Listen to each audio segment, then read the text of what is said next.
remember to buy a copy of your favorite books from the cheeky merchants. If we don't have it, we'll source it for you, but we'll definitely find the book for you. White People's Things and Other Translations. Izinto zabelungu when assisting a pensioner to withdraw their grant. Izinto zabelungu when updating software. Niyakuze nisibulale singazi is our elders' way of saying technology finds creative ways to make them obsolete. Izinto zabelungu when the TV loses its signal and we video call from another city to fix it. Izinto zabelungu when it's time to set anything up online. When convenience is no longer net blancas, but manuals are still written for native English speakers and I'm a model C in a country with a feast of languages. The first time I see a white woman as a cleaner, I am 27 at Heathrow and ashamed of my surprise. This doesn't look right. Never questioned why a body more like mine is mannequin for maid costume back home. I pack the image in my carry-on to translate with my parents when I return. Sure. You can never say, cheeky natives, that we didn't love you and we didn't spoil you with the best of what we have to offer. Hello, cheeky natives. Letlokonolo, how are you? Hey girl, I'm doing well, thank you. How are you doing? I always love this time. After that poem, I'm great. I'm excited for today's conversation and I think that it's going to be a really wonderful conversation. So much to talk about.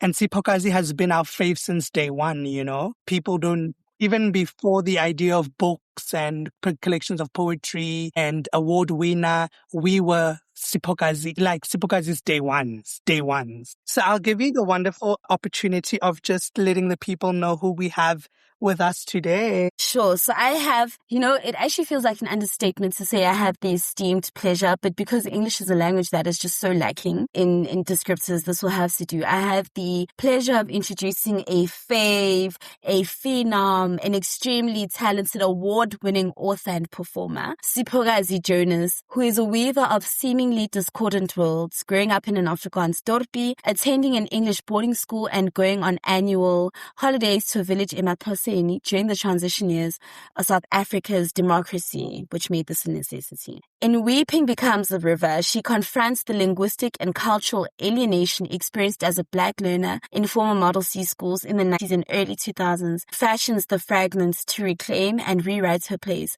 within a lineage of storytellers. And today, she is our guest on the Cheeky Natives. Welcome, Siphokazi. We are so excited for this conversation. My absolute faves. Thank you so, so much. It's good to finally be here.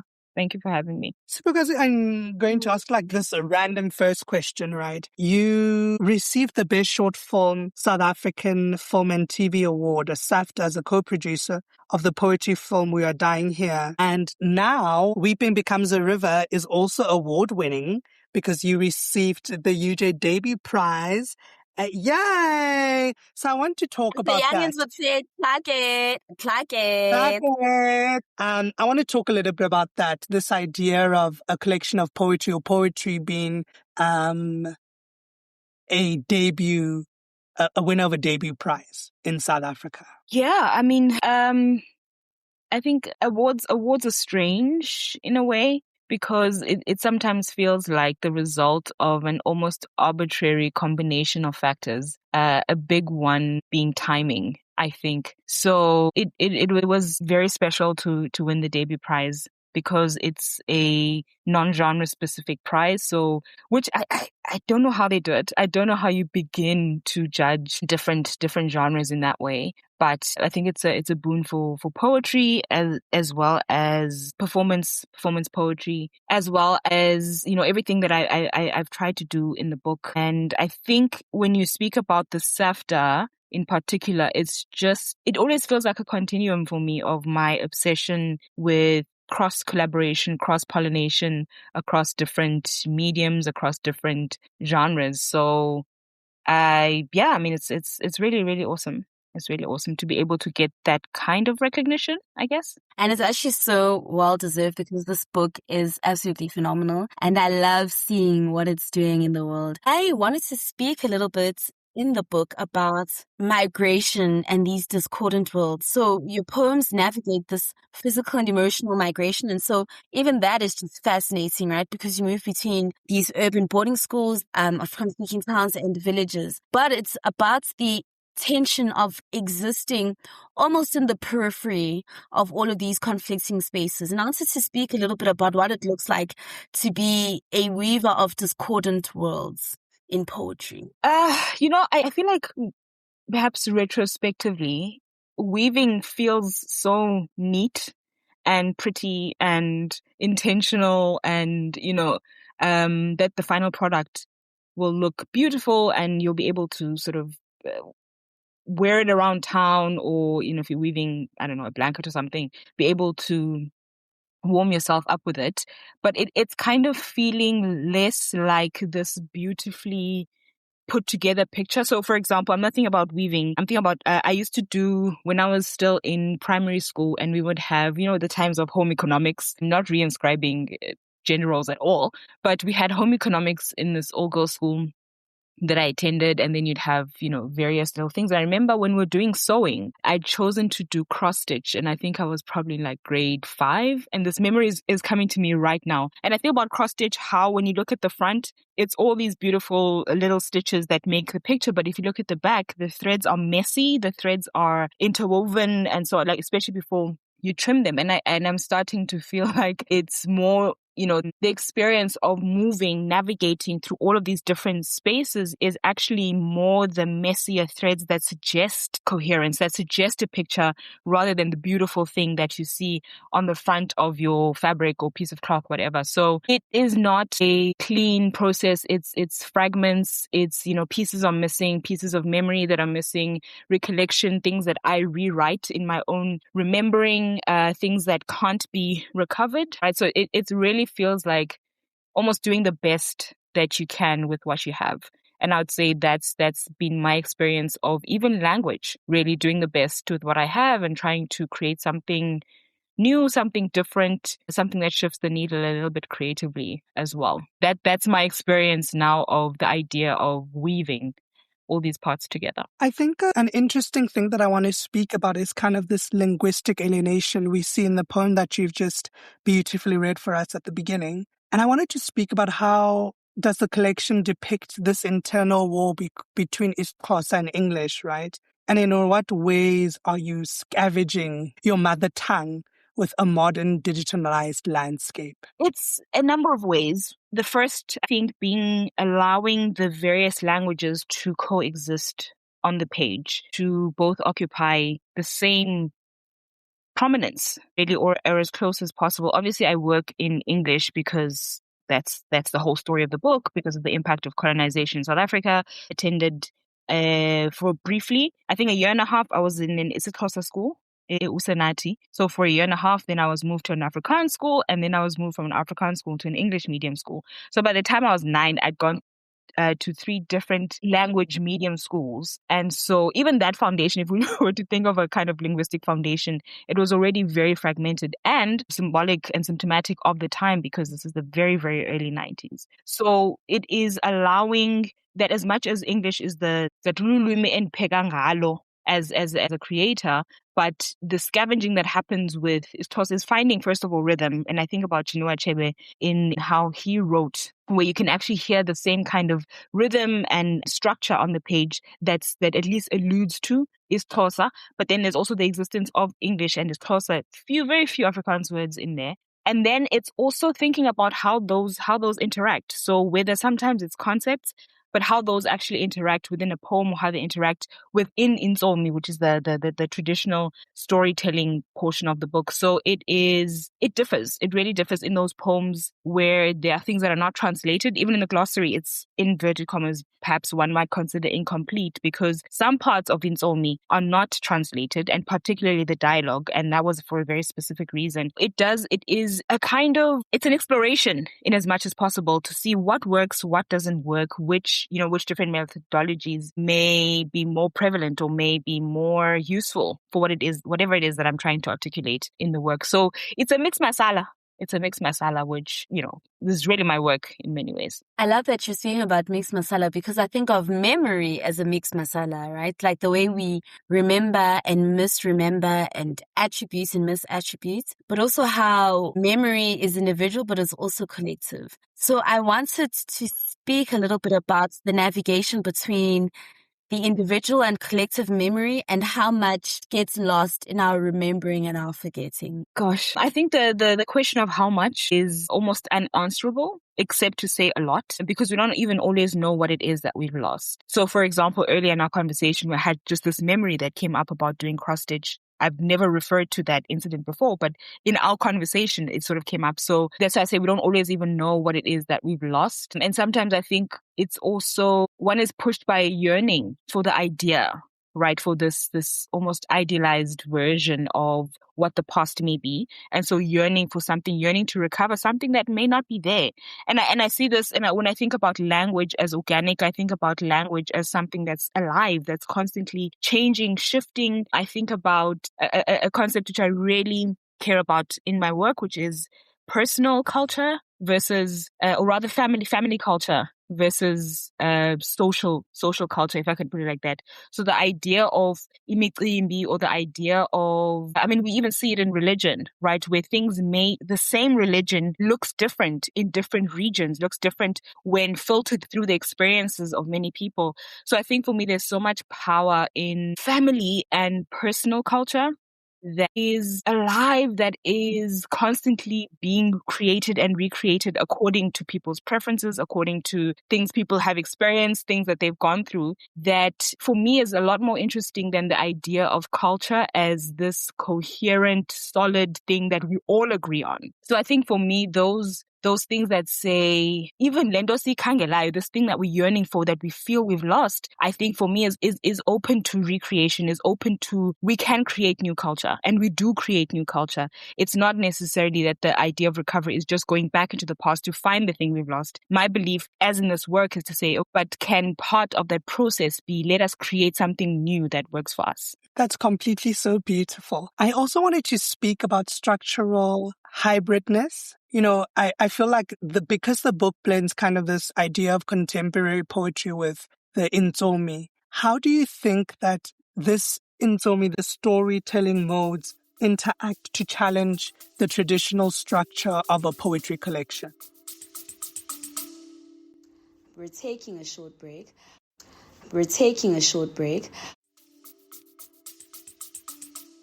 I remember one of the first launches that we had, and the person who was hosting just kept saying the word frustration. Very frustrated by the book and the structure, because it refuses to yield to something that she could work with, something that she understood. And I'm finding that the interaction of the story and the poetry is almost completely dependent on how people take it, on how people interpret it as they read. I came across someone who said, I was getting so into the story that I had to stop reading the poetry, read the story, and then come back to the poetry, but realizing that they felt like they'd lost something by leaving the poetry out, so they came back to it.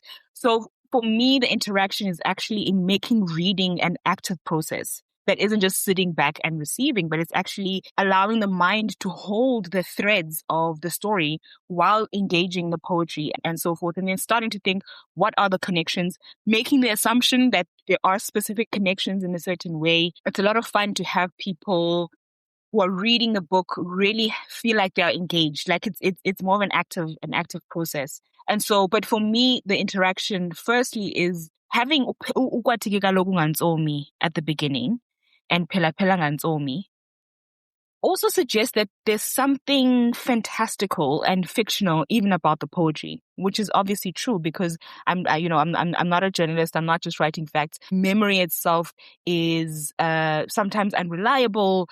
Is as Alma said a little bit earlier, it's something that is, it's got gaps, it's got all these things. It's unwieldy in so many ways. And so my suggestion here is that even poetry me as much as the story. So I'm loving the shift that happens between form and how it positions and repositions you as the reader because it pulls you into the narrative, and then it jerks you right out to talk about white people's things, and then it draws you back into this fantastical world and out again. So perhaps a little bit evil of me to create that experience, but again, it feels inevitable that I would play around with form in this way. Speaking of form, grief permeates throughout the book. And it's an interesting kind of grief because there are the rituals of grieving and of loss, but there's also like a meditation on the vulnerability and the tenderness of grief, if that's a word, I suppose, the isolation of grief. And so I want to talk about the navigation of like wrestling with grief, but also finding some semblance of joy even in the poems, right? Because there's a thing, I think we have a different relationship with grief after the COVID pandemic. And so I want to speak a little bit about what it meant to write about grief and loss after COVID-19, but also to write about grief and loss as a Black woman in South Africa when we are dying here. Oh my gosh. Okay. I'm not sure if I'm even going to respond to your question, or to answer it properly, because it's like, let me read a poem. I want to read Melting Point because I think it holds a lot of the suggestions that you're making around grief and some sense of hope and movement. So I'm going to read, yes, Melting Point. When you are tired of paddling between search engines and everything you have forgotten, to transform the taps outside your childhood home as open and silent as Edvard Munch's scream into a meaningful image for your poetry, text your father. He'll return your text with a call.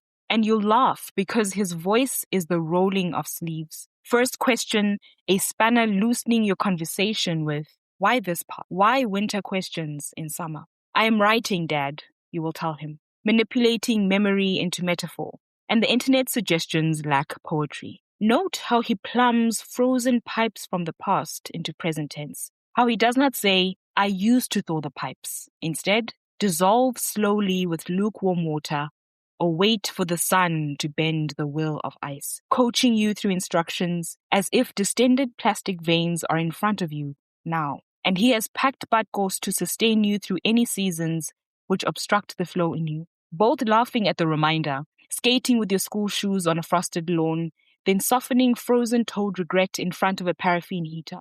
Your mind will covet other recollections from before he was your father.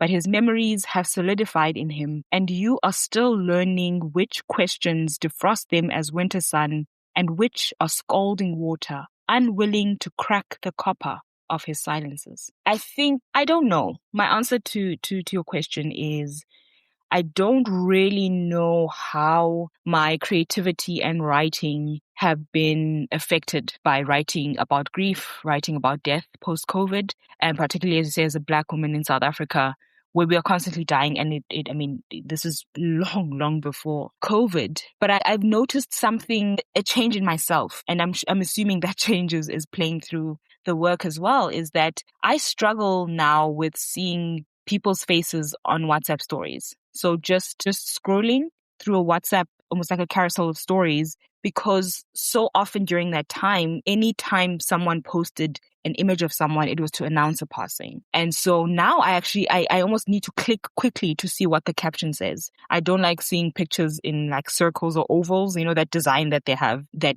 would often be sort of an announcement of a funeral.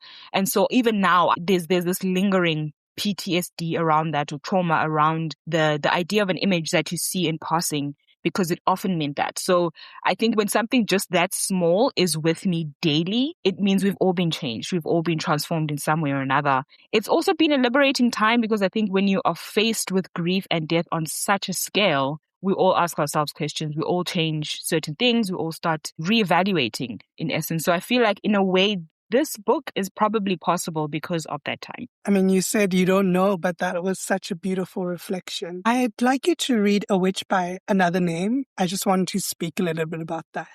A Witch by Any Other Name. I actually have to make a quick point about this poem, because it has footnotes. Vangi and I, Vangi Le Kancho, my editor, actually had quite a conversation around this idea of translation, self-translation, and all those things. And so we didn't want to use any kind of changes around language. We italicized, and I think there's been a shift away from that anyway. But when it came to this poem, we wanted to just be brazen with it. We wanted to to emulate those colonial documents where you'd have colonizers come into a territory, and then when they write back home or when they try and archive in some way, this constant footnote that describes something, that explains something for another audience, right? For an audience that's not the one that they're writing about. And I've actually been testing this poem every now and then, where I ask people, and I say, I'll read the poem twice. I'm going to read it without the footnotes, and then I read it with the footnotes. And the overwhelming sentiment that came out of that was,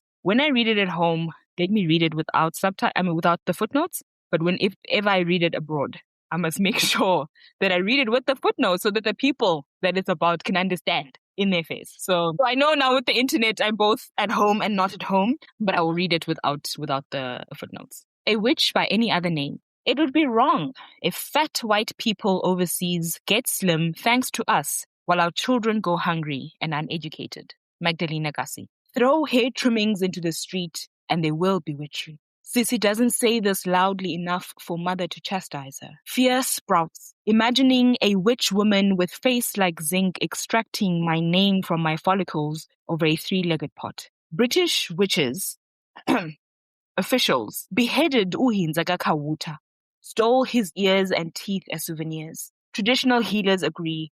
Umbuso onikela ngamalungu emizimba eyezeni unqula ebingelelweni wobugqirha.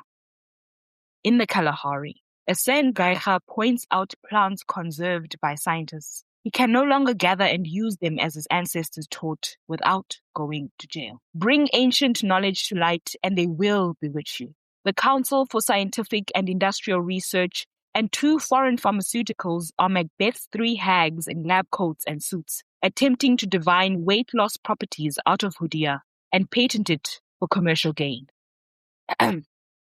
Science. Jagalashe, dophule ndiyacha. Sisi saying, refuse further dismemberment. Yeah. Literally. I really love this poem. And I wanted to speak about kind of this idea of this intertextual critique that you do in this poem, right? So you kind of use a colonial lens, right? Which is referring to Shakespeare's The Tempest, to critique power. The question I have is, how do you subvert these Western narratives to reclaim African spiritual knowledge? Because effectively that is what a witch by any other name is, right? Is a reclamation of African spiritual knowledge. So I wanted to speak a little bit about that, the critiquing of power, but also this subversion of Western narratives. There's a poem that I wrote, I think, I'm not going to remember the year, but it was called Can You Caliban? And having done my master's research on Shakespeare in South Africa, it's been an enduring kind of frustration, but also just the idea of Caliban. And I mean, here I'm using Macbeth, and then in Insomi, I'm using, kind of co-opting the Tempest into the world of Insomi in very specific ways. So I almost said a vendetta, it feels like, because I think even having such a traditional publisher like Penguin publishing a book like this is part of that work, right? Because they would have been the bastion, or at least when I think about all the books that we studied when I was doing my undergrad in English, when I was studying English in high school, a lot of those books were Penguin books. And so to be able to have this book that is engaging even that history of this logo and this, I guess, canon that one can say has been created through their publishing is particularly refreshing for me. It's hard, right? It's hard because I'm just trying to recall the quote, and Vangi had said to me that, it's you can't really dismantle the master's house with the master's tools, right? Because of it's systematic, it's ingrained. But there is something about the challenge for me that is really interesting, because I remember when I started writing this poem, it was somewhat inspired by a clip that I'd watched of a young student at a university around the time of Rhodes Must Fall and Fees Must Fall, who was calling for decolonizing science. And people lost their minds, as one can expect, especially under a YouTube clip. And I imagine those comments are probably still ongoing. With that sort of rediscovery of that video, more people are probably having more to say. But there was such an uproar really about this idea that science, which is seemingly above, any kind of moral or ethical questioning. Science cannot be decolonized. How can science be colonial? How can mathematics be colonial? So all of these things. And I found that so interesting that certain narratives are only supposedly, even the idea of witchcraft is like, okay, that's an African thing. You're like, first of all, okay, Macbeth, no live, see, everybody can get it. But it's just being able to turn the language and even assumptions, right? So like, what's the image that pops into your head when we say this word? And then what does that mean? And really to just give colonialize ever it's happening. The master's tools in my mouth right now. But colonization is witchcraft. That's really how I say it. How else can we explain even what's happening in the world right now around fascism and ethno-state, like everything that's happening? It's personal is probably how I can put it. It's very personal for me. So it's something I'll just continue doing. I feel like this book is an ode to the women in your lineage who are storytellers, right? In our oral tradition and the ways in which we have always been able to use and I want to say manipulate language or to master language, whether our own or that of what we were speaking about, like our colonial masters. But I want to talk a little bit about how you used tradition, like Kujaralash, to reclaim your place within this lineage of storytellers, but also to elevate the women in your lives or in your lineage who are storytellers, but not in the ways that colonialism and white supremacy makes us think of who gets to own the narrative. That's just spot on, because I often get asked the question, what were you reading? Who were you reading? And the answer is actually, who was I listening to? And that is the telling of Intsomi. So there are recordings. There's a whole archive, a beautiful repository of recordings of Intsomi from the 1970s by Professor Harold Shoy, and particularly the figure of Umamuma Statu Zenani, who told, I'm assuming hundreds of poems, if not more. And I listened to her. So for me, where the well that I drank from was particularly her telling and retelling of these familiar tales, because she's an incredible performer. So if one goes to the, I think it's New Madison or something, but one of those universities online, they have all of these recordings available for free. And I spent weeks on end just constantly having her voice in my head, in my ears. And it reminded me a lot of Umama telling us Intsomi, and something that we grew up with. For me, that was the text. That was the primary text or source that I was drawing from, particularly for the writing in Intsomi. So I think that work for me was not necessarily going to the library physically and finding a book or whatever one would expect to be research for this kind of undertaking. But again, it was drawing from, as I say, even in Melting Point, that when I had a question, I called my dad and I said, hey, I'm trying to recall something. I actually literally looked on Google. It does not sound like what you told me when I was a child. Let's talk about it. So I think just drawing from, again, you mentioned earlier, memory as collective. There were those moments, significant moments with my mother, with my father. I think in the poem Inosculation, I speak about a new communion for me is the work of collaborating and co-writing with people in my family, with my mother and father, with having conversations, with remembering together and feeling like a kind of conduit of something collective that's coming through on the page. So it has been exactly that feeling that it's not, yes, of course, I believe in publishing, and Mamusindi Omakona says we should be prolific, we should be publishing more. So of course I'm working on a second book, but it's been finding different ways of that connection and collection as well. I think you can't tease us with this poem and not read it. It's only fair that you read it to us because you're now teasing us. Fair. That's fair. And I almost feel like this poem probably answers a number of the questions that we've been chewing on. We're just excited to hear you read the poems, I think. We could do this all day, actually. No questions, just poems. All right. Inosculation. I wanted to write about my people making peace when love chafes into a lesion, burning imbepo to smudge a space open. A circle of neighbors sipping umgomboti from the same gourd, spilling animal blood to restore ties between the departed and those who remain.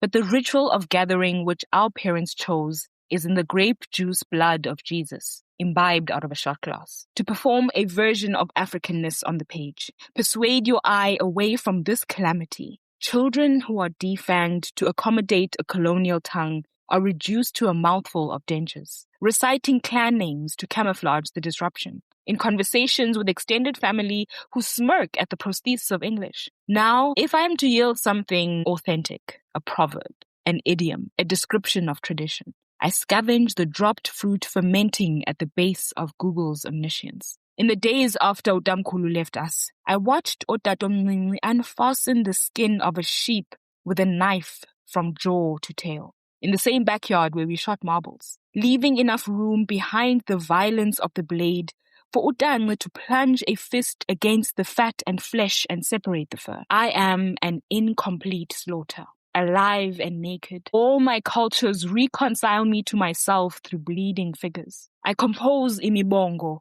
with split tongue, umtendelego omcha, foraging through family history with mother and father for things I can translate into poems. We dispel the shame of loss when we are a forest of trees exposed and grafting at the point of abrasion, willing to turn our vulnerability towards each other. Exactly. Exactly.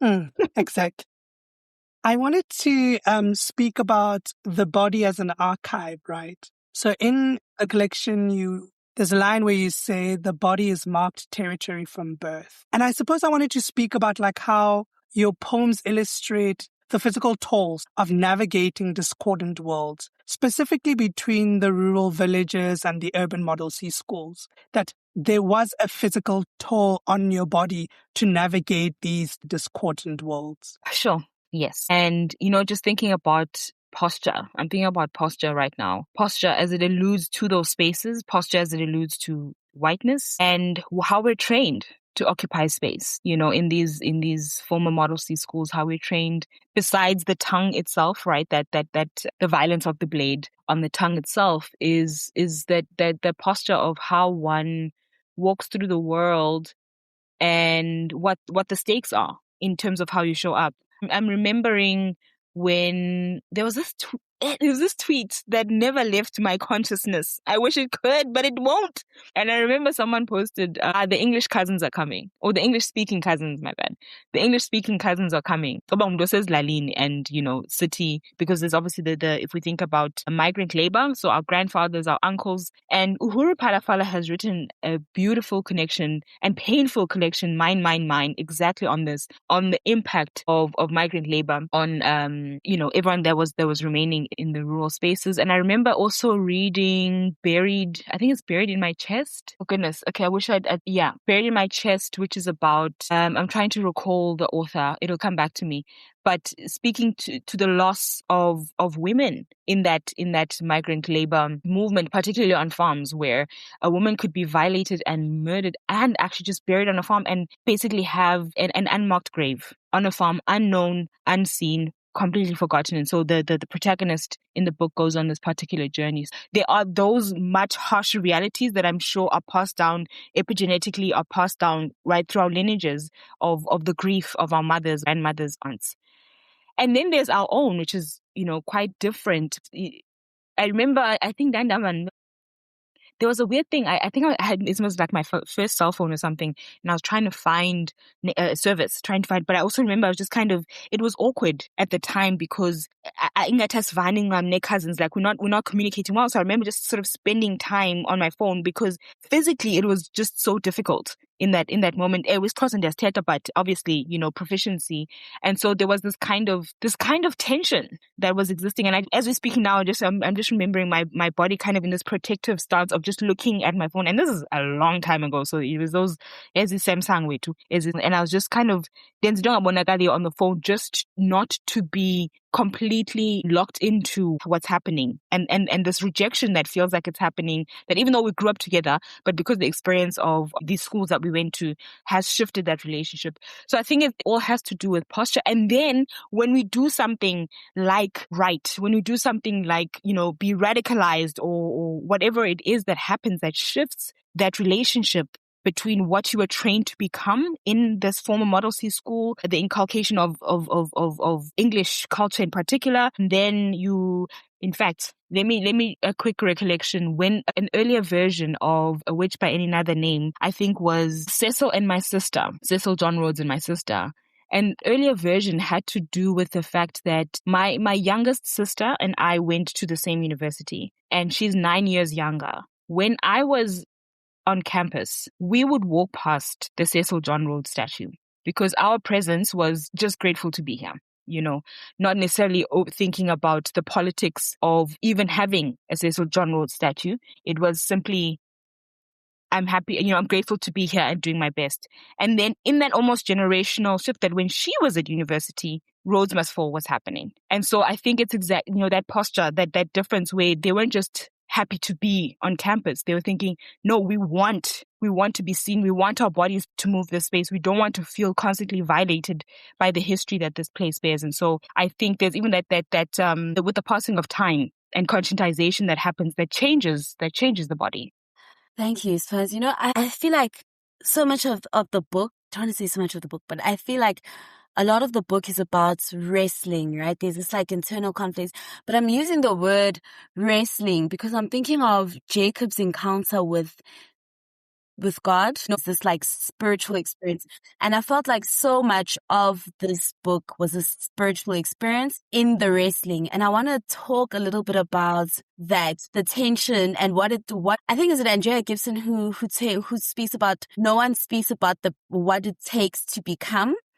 And I'm really curious about poetry as a form of wrestling with the art of becoming. Goodness. My worry is that you keep sighing, Siphokazi. I don't know if we're wrestling. You are is that? You're making me wrestle right now. You're making me wrestle right now.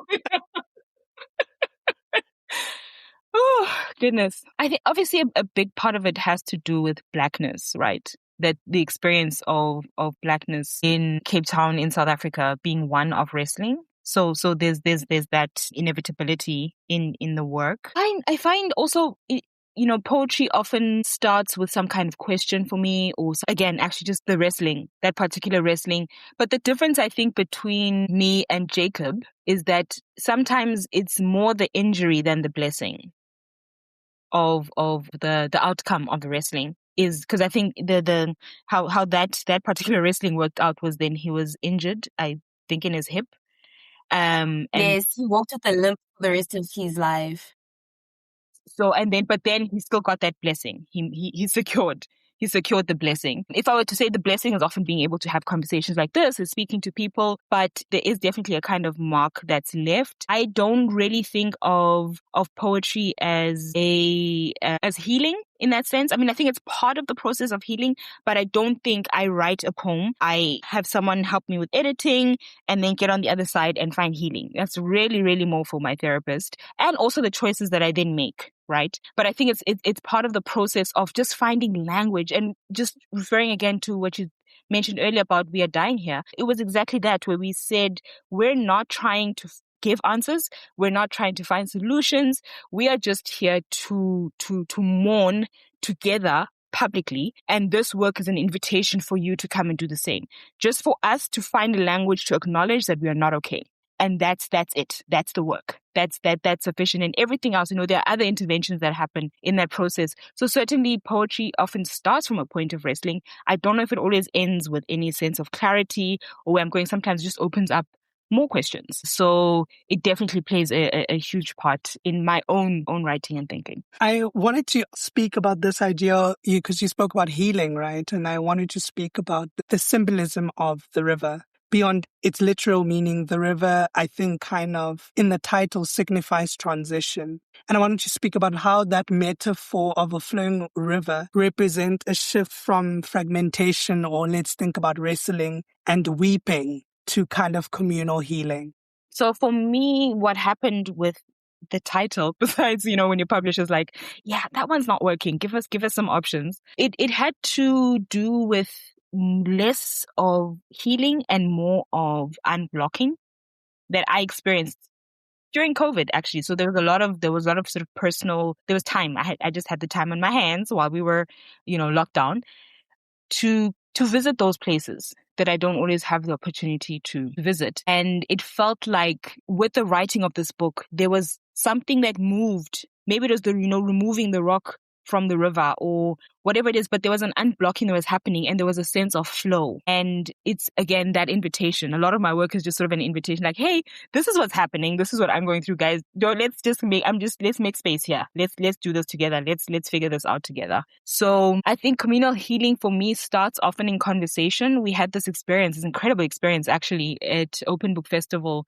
when we were talking about spirituality, creativity, and so on. And it was a conversation as a result of the poetry. It was a conversation as a result of the work that we were all discussing in that panel that felt more healing than just the reading and receiving of the poetry, if that makes sense. So I think it's for me, it's about what are the blockages, what are the silencings and silences that a poem might spark a kind of opening, an unblocking, a flow, and then we sort of see what happens on the other end. Also because I feel like healing is also such a tricky, and there's some things feel almost like recovery more. Now, Alma, I'm going to need you to give us the terminology here. But I feel some things feel like we may not really heal from, but we find, again, as in conversation patterns, we find ways of living with them. We adapt, we adjust, and, we're shaped by them. And so it's like some struggles will always be with us for life. And so I don't know, healing is actually fully the intention, more than, at least for me, finding language, creating language that allows us to articulate where it hurts. And I think that's also why I'm not obsessed with the idea of just talking about pain for pain's sake. It is wrestling with what it means to engage pain. And then what happens after is often very much outside of our control. I like that. I listened to the audiobook and I thought the audiobook was such a beautiful experience. And I wanted to speak about, how do you think the integration of the indigenous instrumentation and the ambient sound, right, shifts the listener's perception of the text? And in what way does this audio theater format honor the insomi or the oral tradition of Xhosa storytelling better than the printed page alone? Wow. Okay. Can I answer that question after I've actually shared something else? Because now I'm in this realm of adaptation, and I've done the audiobook, and now I'm busy with the children's book, which is based on insomi. I'm literally busy wrestling with the manuscript right now. And the manuscript is winning. So yes, I'm writing the children's adaptation or version of, because it's actually shifting just from adaptation to taking on its whole life. But the protagonist is Oli, and she's on a journey from, where she lives. So the lore kind of remains very close, but then it also shifts completely, right, as it happens with that process. And it's interesting because when I was writing Weeping Becomes a River, it was Siphokazi now, and slightly earlier versions of me. Looking back, sometimes with some distance, looking back on things that happened, processing, wrestling, all of those things, embracing. Now that I'm writing fully as a 10-year-old from her perspective, because as you know, with the book and the audiobook, is that it's narrated as you would with insomi, right? It's narrated. We don't really get Oli in Weeping. We don't really get her perspective. We don't really get her internal struggles. So that manifests a little bit more in the poetry. But her story, her journey is narrated. And now I'm writing it from her perspective. She's in first person. Well, okay, it's still partly narrated, but there's a lot more dialogue. And it has been enlightening to now have to go back and think of, yes, it's only obviously, but because of the roots of the story, it still has something to do with me, right? It's sort of like a different version, and it gives me opportunity to rewrite. And her superpower is writing and telling stories and so on. And it's been quite challenging, actually, to go back. I even unearthed my school photographs, particularly from grade 9 when I went to an English school, and I didn't speak the language as fluently as Xhosa and Afrikaans. And it is painful, because it's not, first of all, it's not poetry. I mean, there's some poetry, but it's just fiction. And writing from the perspective of the 10-year-old, seeing the world, landing on the island, encountering the king, encountering these challenges, and it's an adventure series. So, there's a lot more, it's a lot more episodic, is different. I'll say different for now, because there was something about occupying the narrator position in Weeping Becomes a River that has been now stripped away, or at least a couple of layers have been washed away in writing for children, and having to sit with myself and listen to the fear and listen to the uncertainty of what it means to be unnamed, and go back to the hard experiences of primary school and being bullied and trying to, and maybe failing because I just came from an Afrikaans school, although I was taught English in the Afrikaans school, but I'm coming into this new world. So there's a lot is happening. So I'll stop there.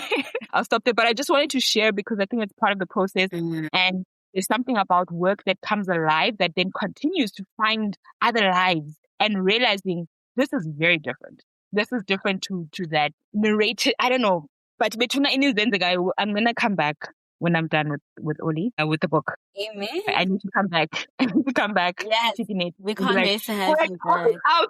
It's for age 9 to 12.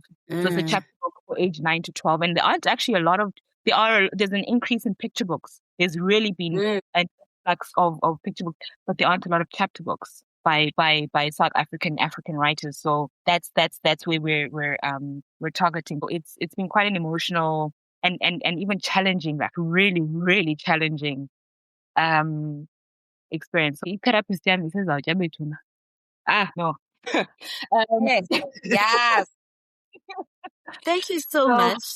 Yeah. Such a beautiful, enriching conversation. This was the conversation of our poetry dreams. And we are so excited to see the chapbook and everything that happens in the future, but also to just say we're so proud of you and of Weeping Becomes a River. We are so, so happy that poetry is getting its time in the sun, but also just to see the amazing acclaim that you so richly deserve. So thank you so much from the Cheeky Natives. We look forward to seeing you very soon on the Cheeky Natives.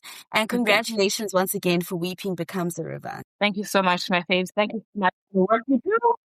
We appreciate you. Cheeky Natives, please go out there and get Weeping Becomes a River. It is certainly something that you want to get on your bookshelf, but also hop onto Audible and order an audiobook of Weeping Becomes a River. I promise you, it is really a wonderful, immersive experience and really kind of honoring the Insomi tradition. So please grab it. Till next time, Cheeky Natives, we are out. Thank you for listening to this episode of The Cheeky Natives. Don't forget to subscribe, review, and rate the podcast on all your streaming platforms.